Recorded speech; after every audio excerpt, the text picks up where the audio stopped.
Billy in Wimberley, Texas. Hey, Billy.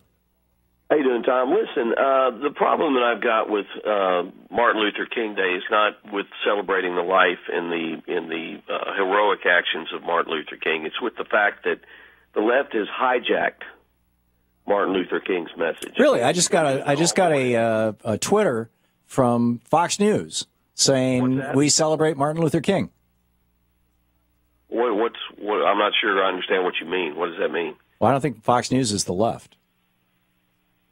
Well, I mean, and I just told you that so do I. I admire the man and what he went through. But the point is that you folks are taking it and saying, okay, now we got to, it's civil rights for us to have what you call a living wage. It's civil rights for us to take from the rich and give to the poor. It's That's civil correct. Rights for women to be able to abort their babies for whatever reason they want to.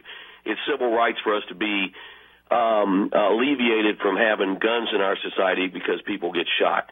You're using the ideal of civil rights to promote other Marxist ideals. Billy, these were not issues. The abortion and guns were not issues, to the best of my knowledge, that Dr. King spoke on. That's my But what he point. did speak very eloquently about,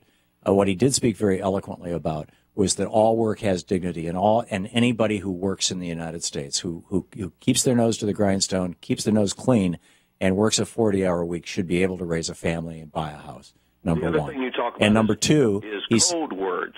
No, and number two, he said that we should have that we needed to become a society where, regardless of your race, you had similar opportunity, and that starts at birth or even before birth. Even prenatal care among African Americans is below what it is for white Americans in the United States right now. Although, to some extent, with the Medicaid expansion, Obamacare may be addressing that. And number three, he was opposed to war. Now, if you think that those are left-right issues, that's real unfortunate.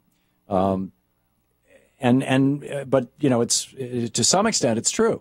You're right. The Republicans do not want everybody in America to be able to raise a family, even if they work a 40 or 50 or 60 or 70-hour week. The Republicans don't want that. The Republicans do not want the top 1/100th of 1% to pay any more in taxes. They don't want the banksters to have to pay the security exchange tax that is being proposed right now. That the banksters were paying, by the way, from 1935 to 1964, so that money can be used to provide a tax credit for families, for people, for poor working families. They don't want that. I get it. The Republicans don't want that. They consider that socialism. They consider that redistribution of wealth. If you if you agree with that, fine, you're entitled to your opinion. That is not, in my opinion, the American way. But Martin Luther King believed that all work should have dignity, that all people should have rights, and that war, unless it's a purely defensive war, was wrong. And I stand with him on that. And if that makes me a lefty, I'm proud of it. And if you oppose those three things and that makes you a right winger, you have my sympathy.